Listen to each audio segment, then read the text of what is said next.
ওমানে কাল বহু আকাঙ্ক্ষিত রোজা পালন শুরু করতে যাচ্ছেন ধর্মপ্রাণ মুসলমানরা।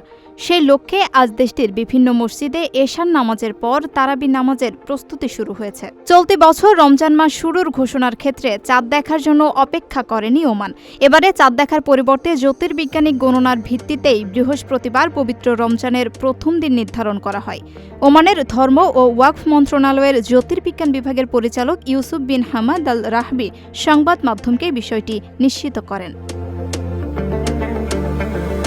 আল রাহবি জানান, চান্দ্রমাস নির্ধারণের ক্ষেত্রে জ্যোতির্বিজ্ঞান একটি বৈজ্ঞানিক ও নির্ভরযোগ্য কাঠামো প্রদান করে। তিনি স্পষ্ট করে বলেন, ওমানের এই নীতিতে নতুন কোনো পরিবর্তন আসেনি।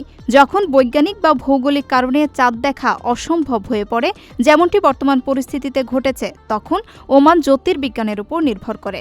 তবে যখন চাঁদ দেখার সম্ভাবনা থাকে, তখন নিয়ম অনুযায়ী ২৯ তারিখে কমিটি বৈঠকে বসে এবং চাঁদ দেখার সাপেক্ষে ঘোষণা দেওয়া হয়।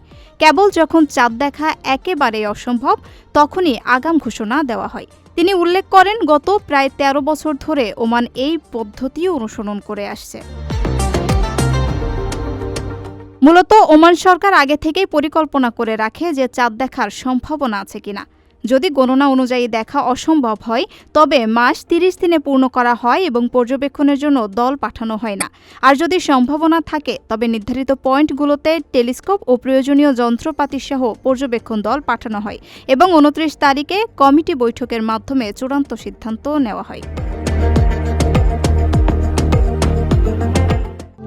প্রবাসীদের জন্য নির্মাণ হচ্ছে দেশের প্রথম স্মার্ট সিটি, যেখানে থাকছে স্কুল, মসজিদ, হাসপাতাল, সুইমিং পুল, হেলিপ্যাড, পাঠাগার, জিম, সুপারমার্কেট, শিশু পার্ক সহ সকল নাগরিক সুবিধা। মাত্র ৩০ লাখ টাকা বিনিয়োগে মিলছে আকর্ষণীয় ফ্ল্যাট।